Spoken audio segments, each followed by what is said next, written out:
చేసినా కూడా mob lynching చేసి నువ్వు వెళ్తున్నప్పుడు నువ్వు జై శ్రీరామ్ అని చెప్పకపోతే నువ్వు నీకు లోపి ఉంటే నీకు ఒక గడ్డ ఉంటే నువ్వు సోఫా వేసుకుంటే నిన్ను ఆపి నువ్వు జై శ్రీరామ్ చెప్పకపోతే నిన్ను చంపే హక్కు మాబ్ లించింగ్ లో ఇచ్చినప్పుడు ఆ చేసే వాడికి సోషల్ క్యాపిటల్ ఎక్కడి నుంచి వచ్చింది?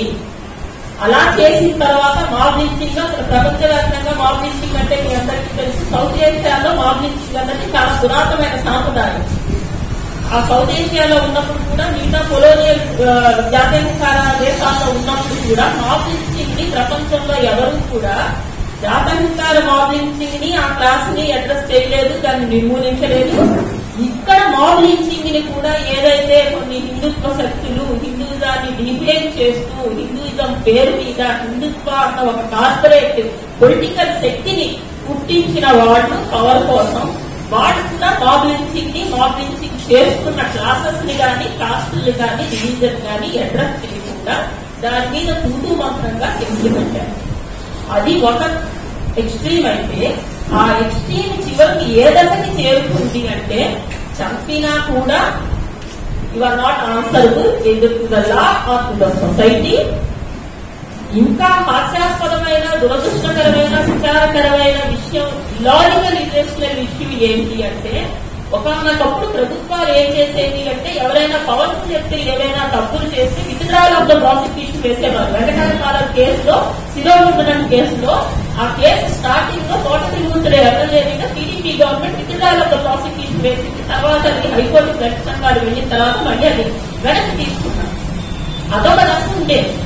ఇప్పుడు ఏ దశకు చేరుకున్నారు అంటే కన్విక్షన్ పడి శిక్ష పడిన తర్వాత సుప్రీంకోర్టు ఆ అమ్మాయి బ్రిటిష్ బాబు ఏం చెప్పింది అంటే గుజరాత్ లో అయితే నా ట్రైల్ చాలా నిష్పక్షపాతంగా జరగదు, జస్ట్ గా జరగదు, బయాస్డ్ గా జరుగుతుంది అంటే గుజరాత్ బయట బాంబే హైకోర్టులో జరిగింది. సిబిఐ కోర్టు వాళ్ళకి కన్విక్షన్ వేసింది, బాంబే హైకోర్టు కూడా కన్విక్షన్ చేసింది. సుప్రీంకోర్టు బ్రిటిష్ బాబు కేసు గురించి మాట్లాడుతున్నప్పుడు హీనాతిహీనమైన కేసు కింద ఈ కేసులో అమ్మాయికి జరిగిన అన్యాయానికి ప్రపంచం మొత్తం వ్యక్తి గుర్తించేలాగా భారతదేశం చరిత్ర గుర్తించుకునేలాగా 50 లక్షల రూపాయలు పరిహారం నష్టపరిహారం అతని బాధితురానికి గుజరాత్ ప్రభుత్వం ఇవ్వాలని చెప్పింది. అలాంటి హీనియస్ క్రైమ్ లో మనం దిశ కోసం పోట్లాడతాము, మనం నిర్భయ కోసం పోట్లాడతాము. మనం ఇలాంటి పరిస్థితుల్లో వాళ్ళని వదిలేయడం అన్నది ఏ లీగల్ ఇంప్యూరిటీకి వాళ్ళకి మనం ఒక దారి ఇస్తున్నాం అంటే డైరెక్ట్ గా ఏం చెప్తున్నారంటే వీళ్ళు ఏం చేసినా మీరు కేసులు కట్టరు, కేసుల్లో శిక్ష పడినా కూడాను వాళ్ళకు ఒక లీగల్ ఇంప్యూరిటీ అంటే ఏంటంటే ఏ నేరం చేసినా కూడా మీకు మినహాయింపు ఉంటుంది, మీకు శిక్ష పడదు అన్నది లేటెస్ట్ డైరెక్ట్ సిగ్నల్ తీరోలు వస్తున్నారు. అది ఎటుకు దారి తీసుకుంది అన్నది ఇది కేవలం ముస్లిం సమస్య కాదు. హత్రాస్ ఇన్సిడెంట్ జరిగినప్పుడు కూడా హత్రాస్ రేప్ ఇన్సిడెంట్ జరిగినప్పుడు ఠాకూర్ కులస్తుల్ని కొమ్ము కాస్తూ వాళ్ళని సపోర్ట్ చేస్తూ ర్యాలీలు చేశారు. ఆ అమ్మాయి ఒక దళిత అమ్మాయిని దారుణంగా రేప్ చేసి చంపినప్పుడు అది రేప్ కాదని చెప్పి ఎగ్జిక్యూటివ్ మ్యాజిస్ట్రేట్ అది ఓన్లీ ఒక బటర్ కింద ఒక ఫిజికల్ అటాక్ కింద దాన్ని చిత్రీకరించడానికి చాలా ప్రయత్నాలు జరిగాయి. ఫతువా కేసులో చిన్న బాలికని ముస్లిం బాలికని అసీఫాని రేప్ చేసి చంపినప్పుడు ఆ ఫతువా నిందితులు ఎవరైతే ఉన్నారో వాళ్ళని రెస్క్యూ చేస్తూ ఒక పెద్ద సమూహం సపోర్ట్ చేస్తూ వచ్చింది. ఫతువా కేసులో ఆ చిన్నారి బాలిక తరఫున బీపీ చేసిన ఒక హిందూ యాక్టివిస్ట్ ని చంపే ప్రయత్నాలు చేశారు, లైఫ్ థ్రెట్స్ కూడా ఇచ్చారు. అంటే మన సమాజం, మన భారతీయ సమాజం ఏదైతే ఉందో ఈ రోజు మాట్లాడుకుంటున్నది నేను ఒకటే చెప్పదలుచుకుంటున్నాను. ముస్లిం సమస్య అన్నది కానే కాదు. భారతదేశం యొక్క రాజ్యాంగ విలువల్ని, భారతదేశం యొక్క ప్రజాస్వామ్య విలువల్ని, భారతదేశం ఏదైతే గొప్పగా సనాతన టాలరెన్స్ ధర్మం అంతా చెప్పుకున్న మన భారతదేశం యొక్క అన్ని రాజకీయ సాంఘిక విలువల్ని హత్య చేసే ప్రయత్నం జరుగుతుంది.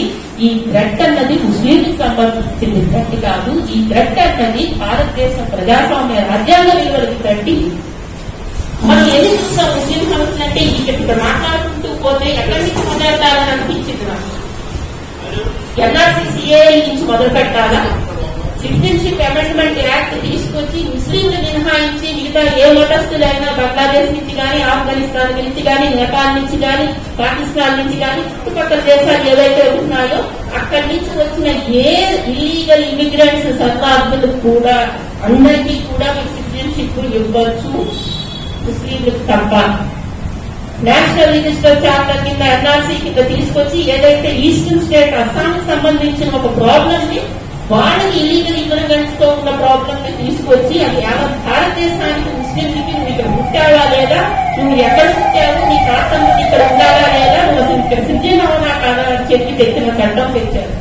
ట్రిపుల్ తలాక్ అన్నది ఏదైతే ఉందో, ట్రిపుల్ తలాక్ అన్నది ముస్లింలు ఆచరించే 5 విడాకుల్లో ఒక విడాకుడు ఒక ప్రక్రియ. ఆ విడాకుల ప్రక్రియల్లో ఉన్న అవకతవకల్ని వాటిని ఇస్లామిక్ లా, పర్సనల్ లా డెఫినిషన్ లోకి రాదు, దాన్ని కోర్టు వరకు తీసుకొచ్చి ఇది ఎప్పటి నుంచి ఇది జరుగుతుంది అంటే షాబాను కేసు దగ్గర నుంచి జరుగుతుంది. దాని గురించి ముస్లిం సమాజం చేసిన తప్పులు కూడా నేను చెప్తాను, పరిష్కారాలు నాకు చెప్పమన్నారు కాబట్టి ఆ విషయం ముస్లిం సమాజం చేసిన అతిపెద్ద భయంకరమైన తప్పుల్లో ఒక తప్పు ఏంటి అంటే షాబానుకి 200 రూపాయలు మెయింటెనెన్స్ ఇవ్వడానికి మొత్తం ముస్లిం సమాజంలో ఉన్న పెద్ద పెద్ద మత పెద్దలుగా మత ఆర్గనైజేషన్స్ రోడ్డును పడి పెద్ద యాజిటేషన్ చేస్తే దాని అంతవరకు మనల్ని సపోర్ట్ చేస్తూ ఉన్న లిబరల్స్ కానీ, సెక్యులర్స్ కానీ వాళ్ళకు వచ్చిన కోపం, ఆ కోపాన్ని డైరెక్ట్ చేసి మానిటర్ చేసి డిక్టేట్ చేసిన కొన్ని సంఘ శక్తులు షాయిరా బాను కేసులోకి ట్రిపుల్ తలాక్ అన్కాన్స్టిట్యూషనల్, ఇల్లీగల్ అని చెప్పి జడ్జిమెంట్ ఇచ్చే స్థాయికి వచ్చింది.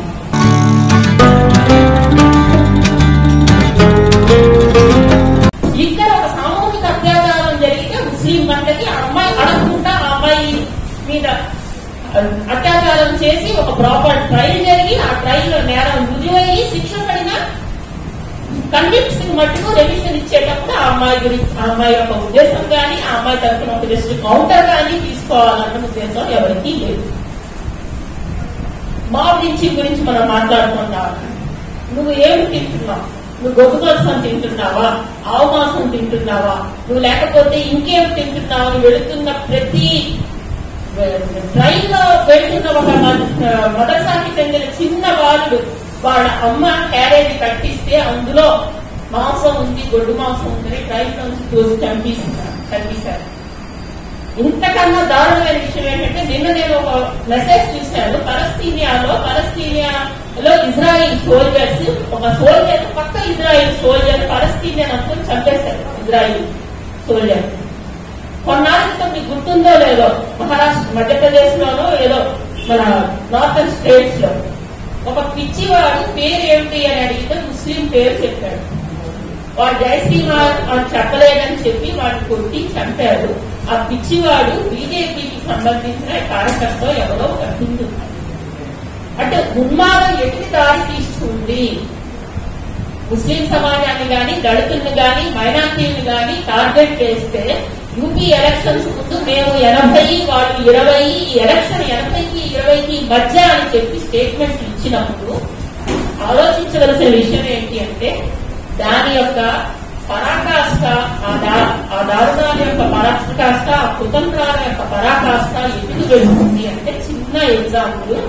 తోటి మనిషిని ఏ సమూహంకైతే ఇతర సమూహాన్ని చూపించి నువ్వు భయపెట్టదలుచుకున్నావో ఆ సమూహంలోనే ఉన్మాదులు, పిచ్చివాళ్ళు తయారయ్యి ఆ సమూహం వాళ్ళని చంపుకుంటారు అని. మన భారతదేశంలో మనం ఒక డెమోగ్రఫిక్ డివిడెంట్ కింద చాలా గొప్పగా మనం ఏం చెప్పుకుంటాము అంటే మనకు 18 ఏళ్ల నుంచి 40 ఏళ్ల లోపు యూత్ చాలా ఎక్కువ మంది ఉన్నామని చెప్తారు. ఆ డెమోగ్రాఫిక్ డివిడెంట్ నే ఈ రోజు పాలిస్తున్న పాలకులు, కొన్ని రాజకీయ పార్టీలు దాన్ని ఎలా యూజ్ చేస్తున్నాయి అంటే వాట్సాప్ యూనివర్సిటీలు పెట్టి ఒక కొన్నాళ్ళ క్రితం అంటే మనకి టీవీలు చూస్తే టీవీలో ఏంటి అంటే మనకి మ్యానుఫాక్చరింగ్ కన్సల్ట్ ఉండేది. ప్రజలు పాలకులు ఏమనుకుంటే, కార్పొరేట్స్ ఏమనుకుంటే వాటినే టీవీలో పెట్టి అవే డిబేట్లు పెట్టి ఆ డిబేట్లు దాటి మన బుర్ర లేకుండా చేసేవారు. ఆ స్థాయి అయిపోయింది. మన ఇరాక్ వార్లో చూసాము, ఆఫ్ఘన్ వార్లో చూసాము. ఆ తర్వాత వచ్చిన స్థాయి ఏంటి అంటే పోస్ట్ ట్రూత్ ఎలా వచ్చేది, జరిగిపోయిన ఇన్సిడెంట్స్ గురించి వీళ్ళకి నచ్చినట్టుగా వాటిని సత్యాన్ని వక్రీకరించి చేయడం. ఇప్పుడు జరుగుతుంది వాట్సాప్ యూనివర్సిటీలో ఏంటంటే పచ్చి అబద్ధాలు, హిస్టరీని వక్రీకరించి రాయడం, హేట్రెడ్ న్యూస్ చెప్పడం. ఈ హేట్రెడ్ న్యూస్ ని ఏదైతే ఉంది ఫలానా వాళ్ళు వచ్చి మీరు చంపేస్తున్నారని చెప్పడం, ఇది ఈ రోజు లేదు. పార్టీషన్ తర్వాత జరిగిన తర్వాత అటల్ బిహారీ వాజ్పేయి టైం ఉన్నప్పుడు కూడా 60s లో రైట్స్ కమ్యూనల్ రైట్స్ జరుగుతున్నప్పుడు, పార్టీషన్ టైంలో కమ్యూనల్ రైట్స్ జరుగుతున్నప్పుడు, బంగ్లాదేశ్ పార్టీషన్ జరుగుతున్నప్పుడు కూడా ఫలానా ట్రైన్లో ఇన్ని సవాలు వచ్చాయి కాబట్టి ఫలానా చోట మీరు కమ్యూనల్ రైట్స్ చెయ్యండి అని. కానీ ఆ కమ్యూనల్ రైట్స్ వెనకాతల ఉద్దేశాలు ఏముండేది అంటే, భారతదేశంలో జరిగిన ప్రతి కమ్యూనల్ రైట్స్ ని ఒక అమ్మాయి రాజశ్రీ అనే అమ్మాయి అద్భుతమైన రీసెర్చ్ పేపర్ ప్రజెంట్ చేసింది. అందులో అమ్మాయి చెప్పింది ఏంటి అంటే, ప్రతి కమ్యూనల్ రైట్ వెనకాతల ఉద్దేశం ఏంటి అంటే, ఎక్కడైతే ముస్లింస్ రాజకీయంగా, ఈవెన్ మన దళితుల మీద జరిగిన అత్యాచారాల్లో కూడా వన్ ఆఫ్ ద ఫ్యాక్టర్స్ ఉంది, వాళ్ళు రాజకీయంగా ఆర్థికంగా ఎక్కడైతే బలోపేతం అవుతారో అక్కడ కమ్యూనల్ రైట్స్ చేస్తారు. ఎందుకు చేస్తారు అంటే, ముస్లింలు కానీ దళితుల్ని కానీ వాళ్ళ ఎకనామిక్ సోర్స్ మీద గట్టి రాజకీయ ఎకనామిక్ పవర్ మీద దెబ్బకొట్టడానికి కమ్యూనల్ రైట్స్ చేస్తారు. హిజాబ్ అన్నది అంత పెద్ద ఎందుకు జరిగింది? హిజాబ్ కాంట్రవర్సీ జరగడానికి గల 3 ముఖ్యమైన కారణాలు చెప్పమంటారు. ఒక మనిషి యొక్క మేధస్సు కానీ, ఒక మనిషి యొక్క ఆలోచన శక్తి కానీ, ఒక మనిషి యొక్క విజ్ఞత కానీ డిసైడ్ చేసేది బట్టలు కావు.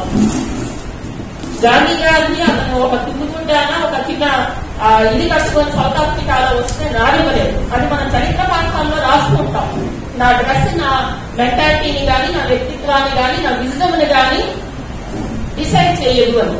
మరి ఒక గడ్డం కానీ, ఒక స్కార్ఫ్ కానీ, ఒక హిజాబ్ కానీ ఒక వ్యక్తిని, వాళ్ళ వ్యక్తి యొక్క విజ్ఞానాన్ని, విజ్ఞతని ఎలా డిసైడ్ చేస్తుంది? వృద్ధాకాలకు ఇంత బొట్టు పెట్టుకుంటే అన్నట్ ఎడిటర్ పర్సనలీ అంటే డిఫాక్టో రిలీజన్ హిందూయిజం అన్నది మన నరనరాల్లో మన సెక్యులర్ స్టేట్ అని చెప్తాము.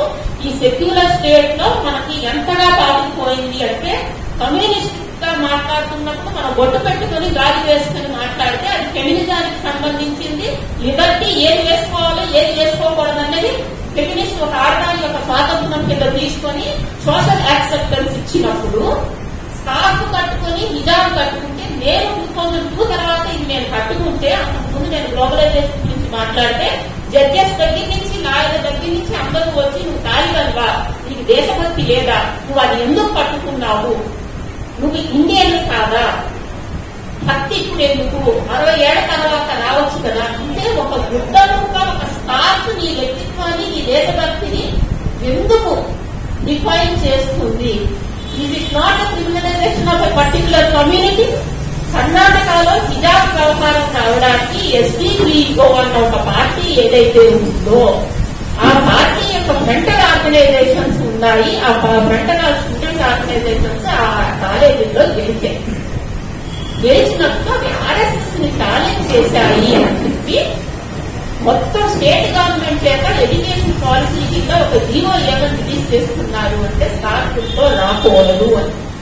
దానికి కారణం ఏంటంటే, యూనియన్ మినిస్టర్స్ వచ్చేసారు, సెంట్రల్ మినిస్టర్స్ వచ్చేసారు, ఎమ్మెల్యేలు వచ్చేసారు అందులో. దానికి కారణం ఏంటి అంటే, మొట్టమొదటి కారణం బాబ్రీ మస్జిద్ డిమాలిషన్ తర్వాత ముస్లిం వర్గాల్లో కమ్యూనిటీలో పెరిగిన ఏదైతే ఇన్సెక్యూరిటీ ఉందో ఆ ఇన్సెక్యూరిటీలోంచి ఒక ఇంట్రాస్పెక్షన్ ముస్లిం కమ్యూనిటీలో మొదలైంది.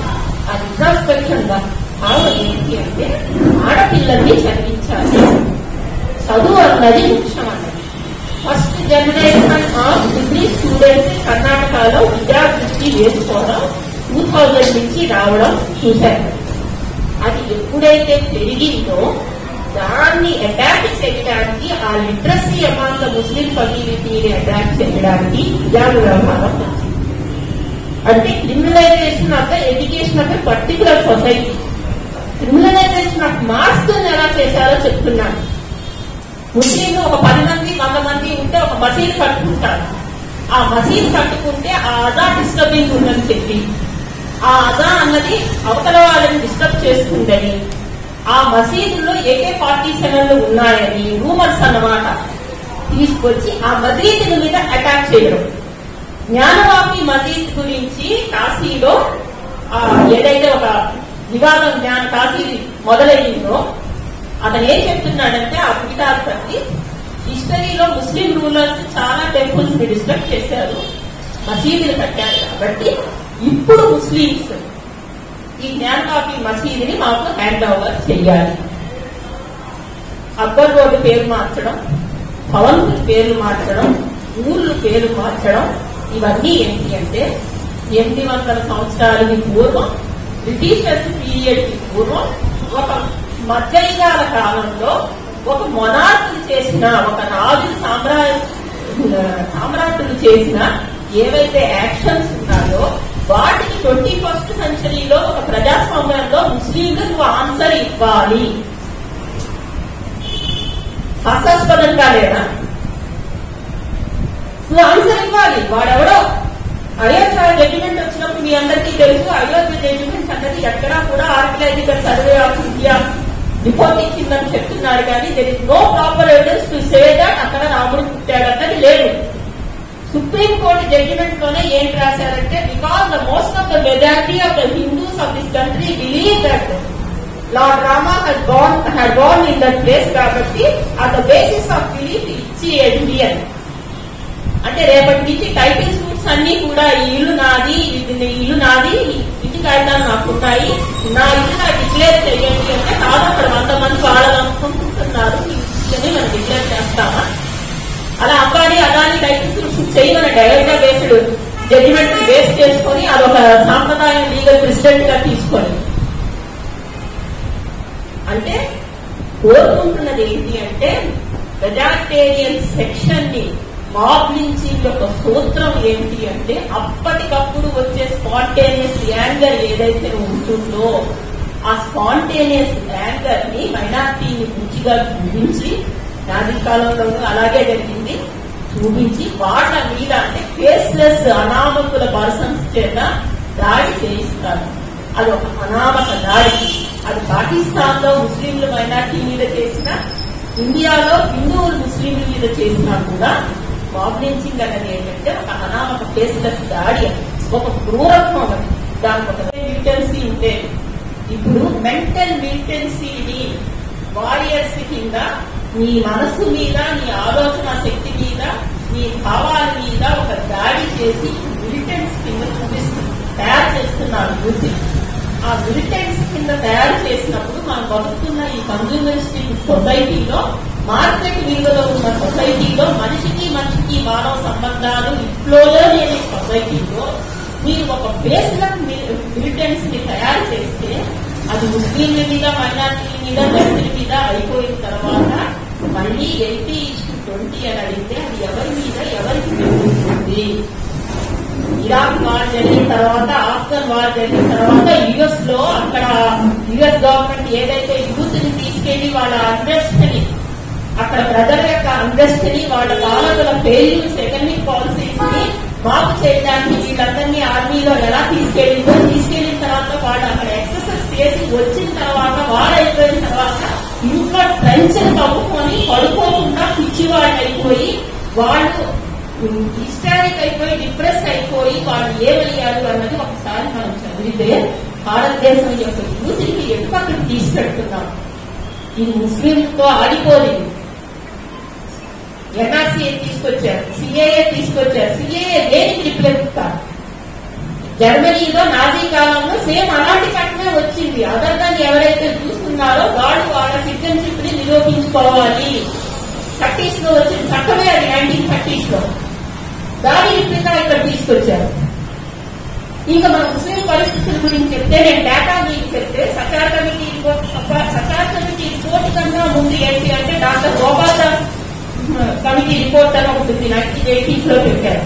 ముస్లిం స్థితిగతుల గురించి 1980s లో ఒక కమిషన్ వేస్తే ఆ కమిటీ రిపోర్ట్ ఏమని ఇచ్చింది అంటే, పార్టీషన్ తర్వాత ముస్లింలకి చేరవలసిన సోషల్ రూట్స్ కానీ, పొలిటికల్ రూట్స్ కానీ వాళ్ళ భావం వాళ్ళకి చేరలేదు, వాళ్ళు వెనుకబడి ఉన్నారు కాబట్టి వాళ్ళని పైకి తీసుకురావడానికి 15 పాయింట్స్ కామన్ మినిమం ప్రోగ్రామ్ వచ్చింది.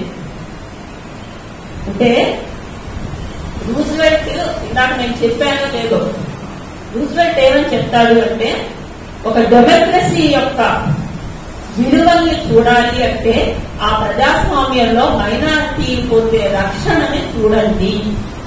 ఏ డెమోక్రసీ కూడా మైనారిటీలు లేకుండా సస్టైన్ కాలేదు. మైనారిటీలు రక్షణ లేనిది ప్రజాస్వామ్యమే కాదు అని. అంటే మన భారతదేశంలో మన భారతదేశ గత పాలక తప్పులు చేయలేదన్నంత నిధులు వాదన నేను చెయ్యను కానీ ఒక సెక్యులర్ ఒక కాన్స్టిట్యూషనల్ మొరాలిటీ ఒక జస్ట్ ప్రియాంబుల్ ని మనం అందరికీ అందజేయాలి కాన్సెప్ట్ ని ప్రియాంబుల్ యొక్క ఉద్దేశాన్ని అనేది ఎంతగా ఉండేదంటే ముస్లింస్ ని అప్లిఫ్ట్ చేయడానికి 15 పాయింట్స్ ప్రోగ్రామ్ వచ్చింది పిఎం ప్రోగ్రామ్. తర్వాత మిశ్రా కమిటీ కానీ సచార్ కమిటీ కానీ ఇవన్నీ కూడా ఇచ్చింది మీ అందరికీ తెలుసు. నేను ఆ డేటాలో పోదలుచుకోలేదు lack of time. They are worse than ఎస్సీస్ and even Dalits third part లో ఉన్నారు. Better than ST tribes. Employment లో కానీ ఎడ్యుకేషన్